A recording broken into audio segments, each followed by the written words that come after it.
3 గ్రామాలకు చెందిన 1000 కుటుంబాలను పునరావాస కేంద్రాలకు తరలించారు. ఇరుసుమండ, లక్కవరం, గుబ్బలపాలెంకు చెందిన వారి యోగక్షేమాలను అధికార యంత్రాంగం ఎప్పటికప్పుడు పర్యవేక్షిస్తోంది.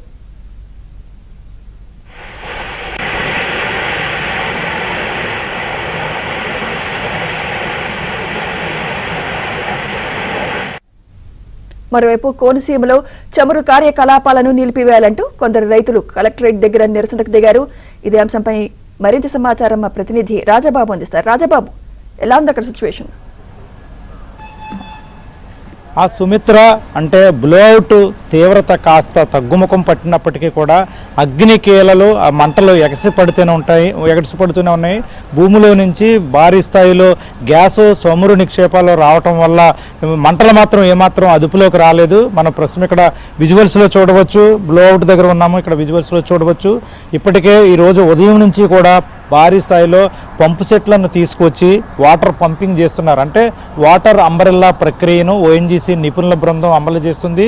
ఉదయం నుంచి కూడా ఏకదాటిగా నిరంతరాయంగా వాటర్ పంపింగ్ చేస్తున్నారు. బ్లోఅవుట్ మీద వాటర్ పంపింగ్ చేస్తున్నారు. అంటే వేడి తీవ్రతను తగ్గిస్తున్నారు. అంటే పీడన శక్తి కూడా తగ్గుతుంది. అంటే ఇదైతే ఇక్కడ మోరీకి సంబంధించిన మోరీ 5 వెల్ ఇది. ఈ వెల్ల నుంచి ఉదయం నుంచి కూడా భారీ స్థాయిలో మంటలు ఎగిసిపడుతూనే ఉన్నాయి, అగ్నికీలలు ఎగిసిపడుతున్నాయి.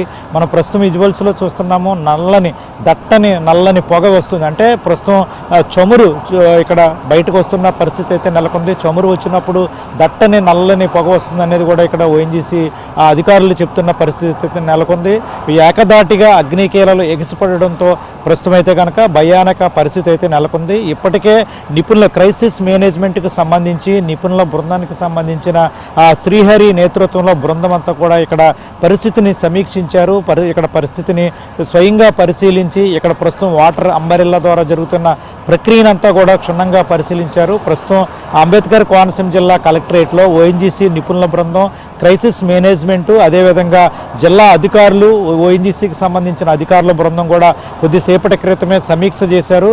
మరికొద్దిసేపట్లోనే ఈరోజు జరిగిన సమీక్ష సమావేశానికి సంబంధించిన వివరాలను కూడా మరికొద్దిసేపట్లోనే వెల్లడించే అవకాశం ఉంది. అంటే ప్రస్తుతం ఈ వెల్ ఏదైతే ఉందో ఇక్కడ ఇరుసుమండ వెల్, అంటే మోరీ 5 వెల్ అంటారు. ఇది ఇరుసుమండ గ్రామానికి సంబంధించిన వెల్. ఈ వెల్లలో సుమారుగా 40,000 క్యూబిక్ మీటర్ల నిక్షేపాలు ఉన్నట్టు ఓఎన్జీసీ అధికారులు అంచనా వేశారు. 40,000 క్యూబిక్ మీటర్ల చమురు, అదేవిధంగా గ్యాస్ నిక్షేపాలు బయటకు పూర్తి స్థాయిలో వచ్చే వరకు కూడా ఇక్కడ అగ్నికీలలో మంటలు ఎగిసి పడుతూనే ఉంటాయి. ఆ వెల్లలో ఉన్న గ్యాస్ కావచ్చు, చమురు నిక్షేపాలు కావచ్చు, అవి పూర్తిగా అయిపోయిన తర్వాత మాత్రమే మంటలు అదుపు చేసే పరిస్థితి ఉంటుంది. అప్పటి వరకు కూడా ఈ గ్రామ ప్రజలకు కావచ్చు, స్థానిక ప్రజలకు ఎటువంటి ఇబ్బంది లేకుండా కూడా వేడి తీవ్రతను తగ్గించే విధంగా వాటర్ అంబరెల్లా ద్వారా వాటర్ పంపింగ్ చేస్తున్న దృశ్యాలను మనం విజువల్స్లో చూస్తున్నాం. ఏకదాటిగా కూడా ఈరోజు కేవలం వాటర్ పంపింగ్ ప్రక్రియ మాత్రమే కొనసాగుతుంది. అంటే ఈ ప్రక్రియ దాదాపు 24 గంటలకి పూర్తి స్థాయిలో మంటలు అదుపులోకి వస్తాయని అధికారులు భావించినప్పటికీ కూడా ప్రస్తుతం ఆ పరిస్థితి అయితే కనిపించడం లేదు. ఈ నేపథ్యంలోనే వాటర్ పంపింగ్ అయితే కనుక చేస్తున్నారు. ఇప్పటికే ఈ ప్రాంతంలో కొబ్బరి చెట్లన్నీ కూడా ఈ మంటల తీవ్రతకి, అగ్నికీల తీవ్రతకి కొబ్బరి చెట్లన్నీ కూడా అగ్నికి ఆహుతయ్యాయి. పంట పొలాలు నష్టపోయారు. ప్రజలైతే కనుక తీవ్ర ఇబ్బందులు పడుతున్నారు. మరో పక్క చూస్తే కనుక ఇప్పుడు అంబేద్కర్ కోనసీమ జిల్లా ముఖ్యంగా చూస్తే కనుక ఒక నిప్పుల కుంపట మీద ఉన్నదనేది అంబేద్కర్ కోనసీమ జిల్లా ప్రజల ఆవేదన. అంటే ఎప్పుడు ఏ సమయంలో ఎక్కడ బ్లోఅవుట్ జరుగుతుందో తెలియదు. ఎక్కడ ఓఎన్జీసీకి సంబంధించి కావచ్చు, ఓఎన్జీసీ అనుబంధ సంస్థలో ఈ చమురు నిక్షేపాలు వెలికితీసే పైప్ లైన్లు కావచ్చు, ఎప్పుడు లీక్ అవుతాయో, ఎప్పుడు ప్రమాదం ఉంచుకుందో తెలియని పరిస్థితి అయితే అంబేద్కర్ కోనసీమ జిల్లాను వెంటాడుతుంది.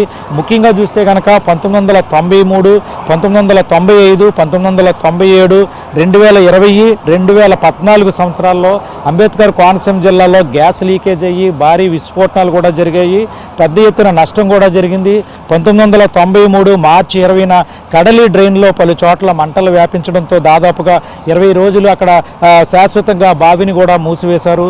1995 జనవరి 8వ తారీఖున పాసర్లపూడి 19 బావిలో అతిపెద్ద బ్లోఅవుట్ జరిగింది. దాదాపు 30 సంవత్సరాలైంది. 1995 జనవరి 8న అంటే ఇదే నెలలో పాసర్లపూడి 19 బావిలో బ్లోఅవుట్, భారీ బ్లోఅవుట్, ప్రపంచంలోనే అతిపెద్ద బ్లోఅవుట్గా కూడా అధికారులు నిర్ధారించడం జరిగింది. దాదాపు ఆ బ్లోఅవుట్ 65 రోజుల పాటు కొనసాగింది. ప్రపంచ అంతర్జాతీయ నిపుణులు వచ్చి అక్కడ బ్లోఅవుట్ను అదుపు చేయాల్సిన పరిస్థితి ఏర్పడింది. ఇక 1997లో రావులపాలెం, దేవరపల్లిలో కూడా అక్కడ బ్లోఅవుట్ ఏర్పడింది. 2020 సంవత్సరంలో కాట్రేనుకోన, ఉప్పూడిలో అక్కడ గ్యాస్ లీకేజ్ అయింది. అక్కడ సుమారుగా 3 రోజులు గ్యాస్ లీకేజ్ కొనసాగింది. ఇక 2014 సంవత్సరంలో మామిడికుదురులో జూన్ 27న భారీ విస్ఫోటనం జరిగింది. గెయిల్ పైప్ లైన్ నుంచి భారీగా గ్యాస్ విడుదలవడంతో పెద్ద ఎత్తున అగ్ని ప్రమాదం సంభవించి దాదాపు ఆ గెయిల్ ప్రమాదం వల్ల నగరంలో 22 మంది మృత్యువాత పడ్డారు. ఇది దుర్ఘటన దేశవ్యాప్తంగా కూడా సంచలనం రేకెత్తించింది.